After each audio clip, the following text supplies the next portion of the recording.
Assalamu alaikum. This is Moeed Pirzada from New York in the island of Manhattan. मैं यहाँ एक दिन के लिए आया था और यहाँ से मैंने बहुत सी फुटेज, बहुत सी जगहों पे मैंने छोटी छोटी वीडियोस भी रिकॉर्ड की और मैं कोशिश करूँगा कि मैं वापस पहुँच जाऊँगा। मैं एक दिन के लिए आया था तो मैं यहाँ से निकलूँगा कुछ घंटों में और मैं न्यूयॉर्क के ऊपर एक बड़ा डिटेल किस्म का व्लॉग बनाने की कोशिश करूँगा। मैंने आज ये फैसला किया जब मैं यहाँ बहुत खूबसूरत जगहों पे फिर रहा था, बहुत तारीखी जगहों पे फिर रहा था। I am madly in love with this island of Manhattan. मैं यहाँ पे 2-3 दफ़ा रहा हूँ पहले ज़िंदगी में। मैं समझता हूँ कि मौजूदा असर हाज़िर की जो दुनिया है वो शहरों की दुनिया है और दुनिया में न्यूयॉर्क जो है उसकी एक बहुत ही यूनिक पोजीशन है। बहुत कम शहर दुनिया में ऐसे हैं, शायद ही कोई शहर ऐसा हो जो आइलैंड ऑफ मैनहट्टन की डेप्थ रखता हो, इसकी इंट्रीग रखता हो, इसकी डाइवर्सिटी रखता हो। तो मैं इस हवाले से एक वीडियो बनाने की कोशिश करूँगा और मैंने आज ये फैसला किया कि जब भी मैं किसी नए शहर में जाऊँ तो मैं कोशिश करूँगा कि मैं उस शहर के महल वकूफ़ के हवाले से, वहाँ की तारीख के हवाले से, उसकी अहमियत के हवाले से मैं वीडियोज़ बनाऊँ। अब इस वक्त जहाँ मैं बैठा हुआ हूँ ये ईस्ट एंड है न्यूयॉर्क का। ऑलमोस्ट 100 स्ट्रीट के ऊपर हूँ, ईस्ट 100 के ऊपर। और ये बिल्कुल ही गरीब किस्म का इलाका यहाँ से शुरू हो जाता है। यहाँ से 25 ब्लॉक आगे हार्लेम शुरू होता है 125 स्ट्रीट के ऊपर। जब हम कोलंबिया यूनिवर्सिटी में पढ़ा करते थे आज से 22-23 बरस पहले, तो हार्लेम बड़ा खौफनाक इलाका तस्वर किया जाता था। उस वक्त भी बड़ी सख्त पुलिसिंग शुरू हो चुकी हुई थी, लेकिन खौफ होता था। हमें यूनिवर्सिटी की तरफ से ये वार्न किया जाता था कि वह 125 स्ट्रीट के करीब जो है वो ना जाएं। आज मैंने 100 ब्लॉक वॉक किया। मैं नीचे से वॉक करता हुआ आ रहा हूँ। 100 ब्लॉक्स मैंने वॉक किए हैं अब से आने से पहले, और मैं यहाँ पहुंचा हूँ और मैंने एक रक्सैक उठाया हुआ है। और मैं यहाँ पे आते हुए मेरा मकसद ये था कि मैं क्योंकि उस वक्त जिस ज़माने में हम यहाँ रहते थे तो यहाँ पे खौफ की फ़ज़ा होती थी और वो आपको महसूस होती थी, खौफ की वजह। अभी भी अगर आप मेरे आगे पीछे देखेंगे तो ये बहुत खूबसूरत जगह नहीं है, खासी रन डाउन किस्म की जगह है। जब आपसे यहाँ नीचे जाना शुरू करते हैं 40th स्ट्रीट की तरफ, 50th स्ट्रीट की तरफ, तो आपको ज़्यादा अमीराना किस्म की, ज़्यादा शहाना किस्म का शहर मिलता है। तो ये गरीबाना एंड है। और मैं देखने के लिए आया था कि क्या आज भी यहाँ खौफ की वही फ़ज़ा है जो उस ज़माने में हुआ करती थी। और मैंने महसूस किया साइकोलॉजिकली कि आज खौफ की वो फ़ज़ा नहीं है। और जो अखबार लिखते हैं कि law and order situation Manhattan की, न्यूयॉर्क की इंप्रूव हुई है through better policing, through better social services, और जो इन्वेस्टमेंट्स की गई हैं शहर में, उसके रिजल्ट्स जो है यहाँ पे आपको नजर आते हैं। ये तो हो गया छोटा सा इसका बैकग्राउंड। अब मेरी जो अगली वीडियोस होंगी न्यूयॉर्क के हवाले से उसका वेट कीजिएगा। अभी मैं ये वीडियो क्यों कर रहा हूँ, इससे एक ऐसी जगह पे जो कोई बहुत खूबसूरत भी नहीं है, जिसकी कोई बहुत तारीखी अहमियत भी नहीं है, कोई बहुत अट्रैक्टिव जगह नहीं है। ये एक तरह से आज इस वक्त ईद का दिन है, बड़ी बेमौसमी, बेवक्ती किस्म की मैं वीडियो कर रहा हूँ। उसकी वजह यह है कि मैं अभी कमेंट्स देख रहा था और मेरा जो पिछला वीडियो मैंने किया वो मैंने बड़ी खूबसूरत जगह से किया था मैनहट्टन में। मैंने 43rd स्ट्रीट से, मैंने बड़ी खूबसूरत सी जगह थी। यहाँ जगह जगह पब्लिक स्पेसेस बनाई गई हैं जहाँ पे आप आसानी से बैठ सकते हैं, कई घंटों बैठे रहते हैं, बहुत ही खूबसूरत। और ये भी नया इजाफा है। जब हम यहाँ पहले रहते थे न्यूयॉर्क में तो इतनी ज़्यादा पब्लिक स्पेसेस नहीं होती थी पब्लिक के लिए जहाँ पे टेबल चेयर्स लगे, तो वहाँ बैठ के मैंने वो व्लॉग रिकॉर्ड किया। तो मैं कमेंट्स हमेशा देखता हूँ। मेरा ख्याल है कि मैं वाहिद हूँ अमंग द पाकिस्तानी व्लॉगर्स जो कमेंट्स को पिन भी करता है, कमेंट्स को देखता भी है। मैं उसको सीरियसली लेता हूँ, आपके फीडबैक को। तो मैंने कई कमेंट्स देखे, 2-3 मैंने कमेंट्स देखे जिसमें कुछ लोगों ने खासी खार से एक फीडबैक दिया और अपनी नाराजगी का इजहार किया कि डॉक्टर साहब आपने कमाल कर दिया, 30 मिनट से ज्यादा वीडियो की, 36 मिनट की वीडियो थी वो, और आपने आखिर में रशिया और चाइना की जो इंटरनेशनल डेवलपमेंट थी जो बहुत अहम लग रही है उसकी आपने सिर्फ 2-2.5 मिनट में वो बात की, और बाकी सारा वक्त आपने इमरान खान की, बुशरा बीबी की और इस्लामाबाद हाई कोर्ट और सेनेट की बातें की, जो कि 10 और जगहों से हमें मिल सकती थी। और हम सुन के, एक साहब ने तो ये भी लिखा कि कान हमारे पक गए, हम सुन के तंग आ गए, थक गए। लेकिन मैं इसके 2-3 तरीके से जवाब आपको देना चाहता हूँ। पहले तो ये बहुत इंपॉर्टेंट है कि मेरे जो व्यूअर्स हैं उसमें से मेरा ख्याल है कि 90% से ज़्यादा जो हैं वो हर वक्त ये चाहते हैं कि इमरान खान की लेटेस्ट डेवलपमेंट्स उनको मिल सके। इमरान खान की कैफियत क्या है, उनके केसेस कहाँ खड़े हैं, वो जेल में क्या सोच रहे हैं, क्या वो कह रहे हैं, क्या सोच रहे हैं, वो क्या फैसले कर रहे हैं, उनकी पार्टी जो है वो क्या फैसले कर रही है। और इसी निस्बत से, इसी ताल्लुक के हवाले से फिर वो बुशरा बीबी की जो डेवलपमेंट्स हैं उनके केसेस में भी बहुत ज़्यादा इंटरेस्टेड है। और जब मैं मीडिया डिस्कोर्स भी पढ़ रहा था लंदन स्कूल ऑफ इकोनॉमिक्स में, तो वहाँ पे मीडिया का जो एक कैरेक्टरिस्टिक डिफाइन होता है पॉपुलिस्ट मीडिया का या मैस मीडिया का, वो ये है कि मैस मीडिया रिएक्ट करता है पब्लिक डिमांड में। वीडियो ऑन डिमांड कह लें आप इसको। तो जो चीज़ पब्लिक डिमांड करती है, जो व्यूअरशिप सुनना चाहती है, देखना चाहती है, आप जो कंटेंट प्रोड्यूसर है वो वही चीज़ प्रोड्यूस करता है। अगर मैं बहुत सी साइंस के बारे में बात करना शुरू कर दूं, मैंने इकॉनमी मामला पे ऐसी बात करना शुरू कर दूं, आर्टिफिशियल इंटेलिजेंस के हवाले से बात करना शुरू कर दूं, तो शायद बहुत से लोग उसको नहीं देखना चाहेंगे या नहीं, उससे रिलेट नहीं कर सकेंगे, समझ नहीं सकेंगे। तो ये वजह है कि जाहिर है कि मेरी व्यूअरशिप का बहुत बड़ा जो परसेंटेज है, और फिर जाहिर है कि इमरान खान की जो कॉन्ट्रीब्यूशन है, जैसे कि मैंने उस व्लॉग में कहा कि जिस किस्म का जुर्रतमंदाना स्टैंड जो है वो इमरान खान ने प्रिंसिपल स्टैंड लिया है पाकिस्तान की पॉलिटिक्स में, वो पाकिस्तान की 77 बरस की तारीख में कभी नहीं देखा गया। तो इसकी एक वजह तो ये है। अच्छा, दूसरी इसकी वजह ये है कि मैंने देखा कि बहुत से लोग जो इंटरेस्टेड हैं इंटरनेशनल रिलेशंस में, वो कह तो देते हैं कि डॉक्टर साहब आप इस पर कंटेंट करें, हम बड़े इंटरेस्टेड हैं, लेकिन in terms of percentage Pakistani viewership जो है वो पाकिस्तान के अंदरूनी मामला में ही इंटरेस्टेड है। और जब भी मैंने इंटरनेशनल कंटेंट प्रोड्यूस किया, तो चूंकि मैं उसके फिगर्स देखता हूँ, तो इवन जो क्लिक थ्रू रेट ही होता है टाइटल का, वही फॉल कर जाता है। नॉर्मली मेरी जो वीडियो का पहले घंटे के अंदर क्लिक थ्रू रेट, जिसको CTR कहते हैं, वो 20% के करीब होता है, और जो ड्यूरेशन है किसी भी वीडियो की वो 50% से ज्यादा देखी जा रही होती है। तो जब मैं इंटरनेशनल रिलेशंस पे खालिस्तान वीडियो करता हूँ, जैसे मैं इसका टाइटल एक इंटरनेशनल रिलेशन ही क्या रखूंगा, चाइना रशिया का, तो मैं देख लेता हूँ कि इसका क्लिक थ्रू रेट क्या होगा और इसकी कितने मिनट की वीडियो जो है वो देखी जाएगी। तो जब लोग देखते नहीं है, तो आप बहुत छोटी परसेंटेज के लिए मुश्किल हो जाता है कि आप उसके लिए वीडियो बनाएं, उसको अपलोड करें, उसके ऊपर रिसर्च करें। लेकिन मैं आप कमेंट करता हूं कि कोई देखे ना देखे, जब भी इंपॉर्टेंट डेवलपमेंट्स होंगी तो मैं गाहे बगाए मुख्तसर उस हवाले से कमेंट जो है करता रहूंगा। ये मेरी आपसे कमिटमेंट है। इसी हवाले से मैंने एक इंग्लिश का channel iconoclast with Moeed Pirzada create किया, और उसमें मैं चाहता हूं कि इंटरनेशनल कंटेंट जो है लाया जाए। अभी तक सिर्फ उसको 33,000 लोगों ने 33,000 लोगों ने इसको ज्वाइन किया है। मैं एक बार फिर आपको रिमाइंड करवाऊंगा, आपसे रिक्वेस्ट करूंगा, ये मेरी बार बार आपसे रिक्वेस्ट है कि आप इस चैनल को, जो आप में से लोग बैनुल अक़वामी मामलात में, इंटरनेशनल रिलेशंस में, other than Pakistani politics interested हैं, बिकॉज पाकिस्तानी पॉलिटिक्स तो ठीक है, चले हम उर्दू में उसकी बात कर लेते हैं, लेकिन जब हमने फ़लस्तीनियों से बात करनी है, अगर इसराइलियों से बात करनी है, अगर हमें इजिप्शियंस के साथ बात करनी है, तुर्कों से बात करनी है, इराकियों से बात करनी है, अफ्रीकन के साथ बात करनी है, अमरीकियों, कैनेडियन और अंग्रेजों को तो निकाल दें, यूरोपियंस के साथ बात करनी है, फ्रेंच से करनी है, जर्मन से करनी है, तो कैसे करेंगे हम सिर्फ अंग्रेजी में ही उनसे बात कर सकते हैं। तो वो मैं एक क्विंट एसेंशियल इंटरनेशनल रिलेशंस का और एक अल्टरनेट पॉइंट ऑफ व्यू का मैं चैनल जो है वो क्रिएट करने की कोशिश कर रहा हूं। और मैं आपसे फिर रिक्वेस्ट करूंगा कि आप मुझे आइकॉनोक्लास्ट विद मोईद पीरजादा के अंदर ज्वाइन करें, जहां पर मैं एक बहुत ही बेहतर और बहुत ही प्रोफेशनल कमेंट लाने की कोशिश कर रहा हूं। अभी मैंने चंद दिन पहले एक वीडियो रिकॉर्ड की अफगानिस्तान के कॉन्टेक्स्ट में,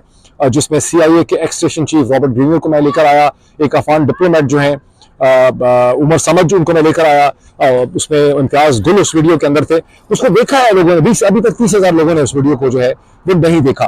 तो ये उसकी लिमिटेशंस है। बहरहाल हैविंग सेड दिस, मेरी कमिटमेंट है कि मैं आई अंडरस्टैंड जो लोग ये कहते हैं, मैं समझता हूँ कि एक सिंसियर कमेंट किसी ने किया है, and I am responding to that comment right now. अब ये डेवलपमेंट है जिसका मैंने उस वक्त बहुत मुख्तसर जिक्र किया, मैं इसको फिर एक्सप्लेन कर देता हूँ कि डेवलपमेंट है क्या। देखिए, गुज़िश्ता 24 घंटों में ट्यूसडे के दिन, मंगल के दिन, जब रूस के फॉरेन मिनिस्टर सर्जी लेवरोव जो है बीजिंग पहुंचे, वहां उन्होंने न सिर्फ चीन के फॉरेन मिनिस्टर वांग यी जो है उनसे उन्होंने मुलाकात की, बल्कि चीन के प्रेसिडेंट जो है शी जिनपिंग, उनसे भी मुलाकात की। आपको पता है कि शी जिनपिंग के साथ मुलाकात की बड़ी अहमियत होती है। लेकिन सिर्फ इतना ही नहीं है, इन मुलाकातों के बाद रूस और चीन ने एक एलामिया इशू किया है, चीन की तरफ से स्टेटमेंट इशू की गई है, जिसमें ये कहा गया है, जिसके कुछ पॉइंट्स मैं आपके सामने रखता हूँ। उसके पॉइंट्स ये हैं कि चीन और रूस जो है वो इंटरनेशनल ऑर्डर या ग्लोबल ऑर्डर को सपोर्ट करते हैं, ग्लोबल ऑर्डर के साथ खड़े हैं। और अब ये बड़ा इंटरेस्टिंग बात है कि पहले जो ब्रेटन वुड का ग्लोबल ऑर्डर था, जिसका हिस्सा है IMF, जिसका हिस्सा है वर्ल्ड बैंक, जिसका हिस्सा है general agreement in trade and tariff, जिसने बाद में WTO वर्ल्ड ट्रेड ऑर्गेनाइजेशन की शक्ल इख्तियार कर ली है, इसमें हमेशा यूरोप ने और अमेरिका ने, बरतानिया ने इस पर स्टैंड लिया था, बिकॉज ये मगरब की इख्तरा थी सेकेंड वर्ल्ड वॉर के बाद। और बात है कि इसके सिग्नेटरीज में उस वक्त सोवियत यूनियन भी था। लेकिन अब इंक्रीजिंगली इस ग्लोबल ऑर्डर को, और इसका ट्रेड जो है, फ्री ट्रेड जो है, बल्कि आप समझेंगे अगर सबसे इंपॉर्टेंट कोई कंपोनेंट है, इसकी कोई लेग है इस इंटरनेशनल ऑर्डर की, तो वो फ्री ट्रेड था, जो एडम स्मिथ की इकोनॉमिक फिलॉसफी के ऊपर खड़ा हुआ था। तो पहले इसकी बात बरतानिया करता था, अमेरिका करता था, यूरोप करता था। अब इंक्रीजिंगली चीन जो है वो एक ग्लोबल ऑर्डर की, फ्री ट्रेड की और WTO की बात कर रहा है। तो चीन और रूस का कहना यह है कि हम ग्लोबल ऑर्डर को और फ्री ट्रेड को सपोर्ट करते हैं, हम किसी किस्म की हेजेमनी जो है उसको एक्सेप्ट करने के लिए नहीं करेंगे, किसी किस्म की यानी बालादस्ती जो है किसी भी ब्लॉक की हम एक्सेप्ट नहीं करेंगे। हम ये सैंक्शंस रजीम जो है, जो रूस के ऊपर सैंक्शंस रजीम लगाए गए हैं, टेक्नोलॉजी ट्रांसफर के सैंक्शंस लगाए गए हैं, हम इन्हें तस्लीम नहीं करते। और ये है कि ये सारी चीज़ें जो WTO की, हम WTO को सपोर्ट करते हैं और वर्ल्ड ट्रेड ऑर्गेनाइजेशन के रूल्स के खिलाफ जो भी चीज़ की जाती है हम उससे सपोर्ट नहीं करेंगे। हम ये जो सेपरेटिस्ट मूवमेंट्स हैं जो दुनिया भर में चलाई जा रही हैं, हम इनके खिलाफ हैं। और ज़ाहिर इशारा ये है कि अमेरिका रूस के अंदर, चीन के अंदर सेपरेटिस्ट मूवमेंट जो है उनको सपोर्ट करता है और टेक्नोलॉजी ट्रांसफर के ऊपर जो पाबंदियां लगाई जा रही हैं हम उसकी मुखालफत करते हैं। अब अगर आप इसको सिर्फ एक स्टेटमेंट के तौर पर देखें तो इसकी अहमियत नज़रअंदाज हो जाती है। असल इसकी अहमियत वो है जब आप ये देखते हैं कि रूस के फॉरेन मिनिस्टर चीन आते हैं, उस वक्त जब सिर्फ एक दिन पहले अमेरिका की सेक्रेटरी ट्रेजरी यानी अमेरिका की वजीर खजाना, अमेरिका में जो फाइनेंस मिनिस्टर होता है उसको सेक्रेटरी ट्रेजरी कहते हैं। तो सेक्रेटरी ट्रेजरी जो है जेनेट येलन जो है वो 4 दिन चीन में गुजार के जाती हैं, मंडे के दिन में निकलती हैं, उसके अगले दिन यहाँ पर रूस के फॉरेन मिनिस्टर आ जाते हैं।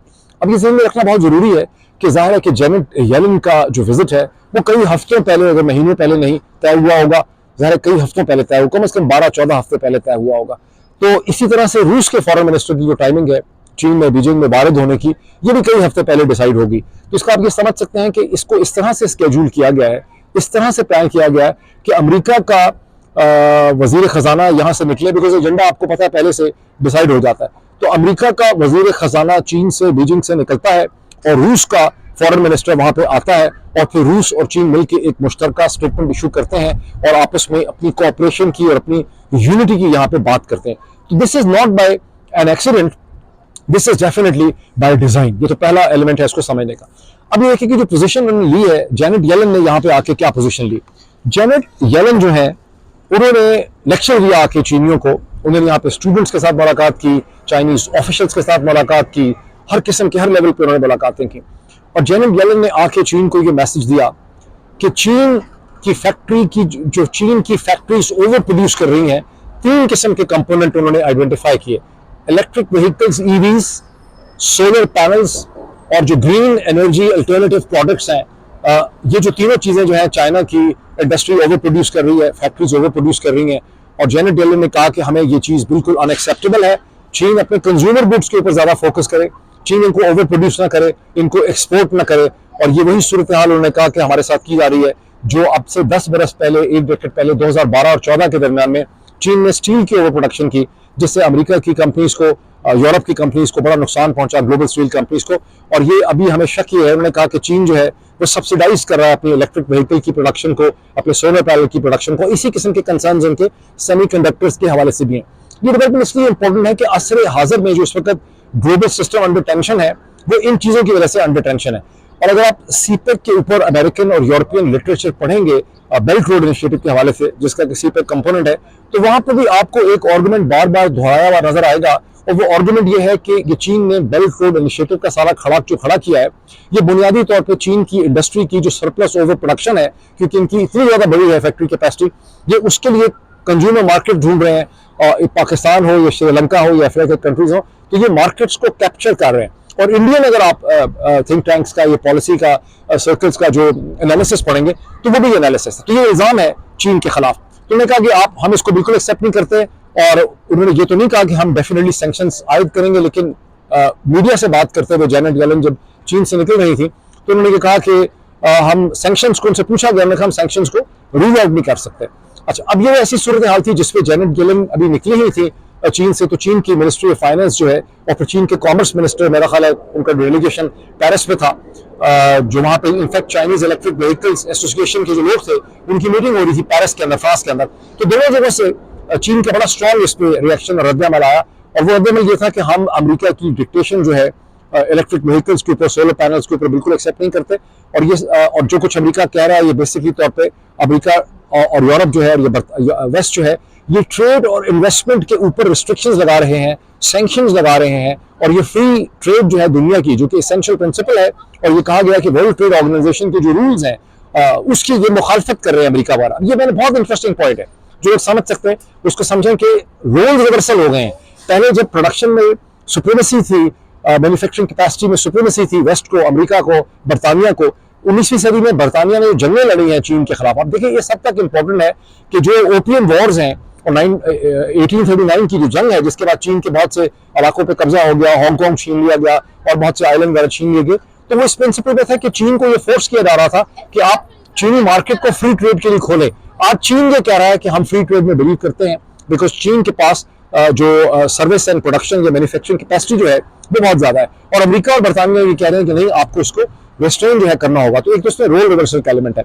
तो चीनियों ने कहा कि हम इसको बिल्कुल एक्सेप्ट नहीं करते, और ये हम तो वर्ल्ड ट्रेड ऑर्डर को सपोर्ट करते हैं। दूसरी जो उन्होंने बात की, उन्होंने कहा कि ये कहते हैं कि हम अपनी इंडस्ट्री को सपोर्ट कर रहे हैं और सब्सिडाइज कर रहे हैं, ये बहुत एग्जैजरेटेड है। जिस चीज को अमरीकी तस्लीम नहीं करना चाह रहे हैं, मगरब तस्लीम नहीं करना चाह रहा, वो ये है कि चाइनीज इंडस्ट्री कैपेसिटी जो है वो बहुत बड़ी है, हमारा सिस्टम बहुत वेल इंटीग्रेटेड है, हमारे सप्लाई नेटवर्क और चेन है, जो सप्लाई चेन्स हैं वो हमारी बहुत सुपीरियरली मैनेज हैं, हमारा ह्यूमन रिसोर्स जो है उसकी क्वालिटी और उसकी ट्रेनिंग बहुत बेहतर है। और चाइनीज कंपनीज जो हैं वो इन सारे प्रोडक्ट्स के अंदर, इलेक्ट्रिक व्हीकल्स के अंदर, सेमीकंडक्टर्स के अंदर, और इसके अंदर सोलर पैनल्स के अंदर, और जो अल्टरनेटिव ग्रीन एनर्जी प्रोडक्ट्स हैं उसके अंदर हम बहुत ज्यादा इनोवेशन कर रहे हैं, उस टेक्नोलॉजी में इन्वेस्ट कर रहे हैं। एक और भी चीज उन्होंने कही जो बहुत इंटरेस्टिंग है, उनका कहना यह है कि चाइनीज, हमने सिस्टम इस तरह से खड़ा किया है कि चाइनीज के अंदर किसी एक कंपनी या कॉर्पोरेट की मोनोपोली नहीं है, मोनोपोली को चेक किया जाता है वेस्ट के मुकाबले में, जिसकी वजह से चीन के अंदर एक इंटेंस कंपटीशन पाया जाता है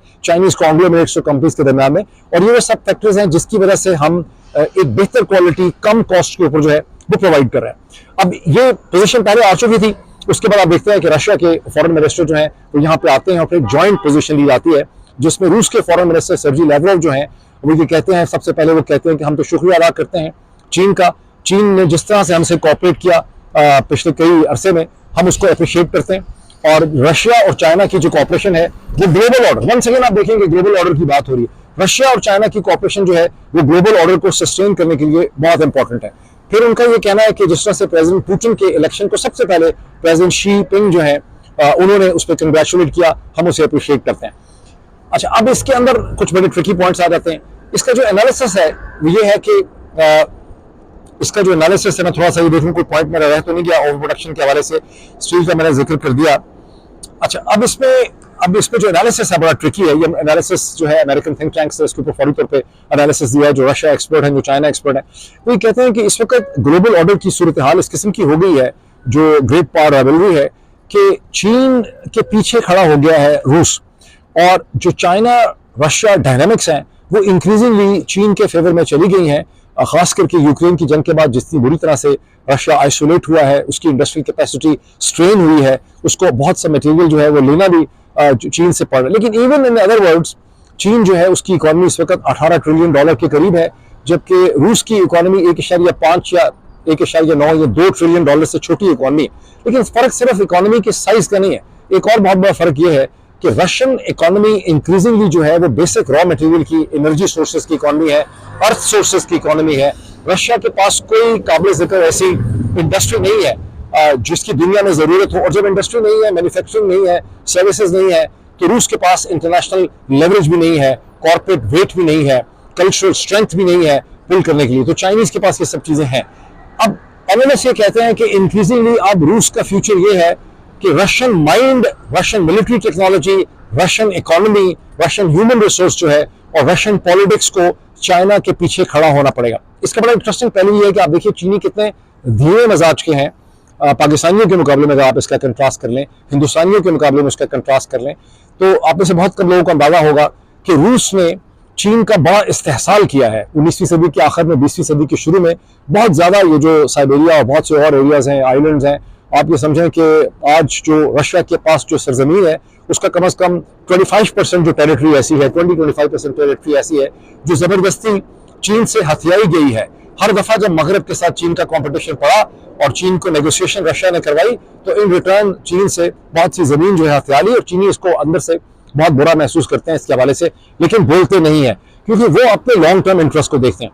तो अब सूरत हाल ऐसी हो चुकी है कि रूस जो है अपनी तमाम ताकत के साथ चाइनीज ग्लोबल सिस्टम का या Chinese position in the global system का हिस्सा जो है वो बनता चला जा रहा है। और ये कॉपरेशन 2012 के बाद से ये उस वक्त शुरू हुई जब सीरिया के अंदर प्रेसिडेंट पुतिन ने इंटरवीन किया, जब सीरिया के अंदर सिविल वॉर थी, उन्होंने मिलिटरीली इंटरवीन किया। और देखा कि चीनियों ने कहीं मिलिटरीली इंटरवीन नहीं किया, लेकिन वहां से डबल वीटो का कॉन्सेप्ट जो है वो शुरू हुआ, और उसके बाद से इंक्रीजिंगली रूस और चीन के दरमियान में कॉपरेशन जो है वो बढ़ती चली गई है।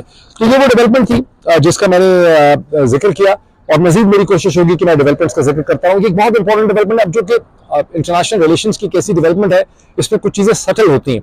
इसमें मैं समझता हूँ सबसे इंपॉर्टेंट पॉइंट यह है कि रो लेवल से हो गया है। अमेरिका और यूरोप जो है वो आज फ्री ट्रेड की बात नहीं कर रहे, वो ट्रेड रिस्ट्रिक्शंस की बात कर रहे हैं, वो सैंक्शंस की बात कर रहे हैं, वो फ्री ट्रेड से डरते हैं, वो प्रोडक्शन कैपेसिटी रिड्यूस करने की बात कर रहे हैं, वो ट्रेड को बैलेंस करने की बात कर रहे हैं। ये वो पोजीशंस हैं जो 19वीं सदी में या 18वीं सदी में बाकी दुनिया करती थी, जो चीन बात करता था, जो और लोग बात करना चाहते थे।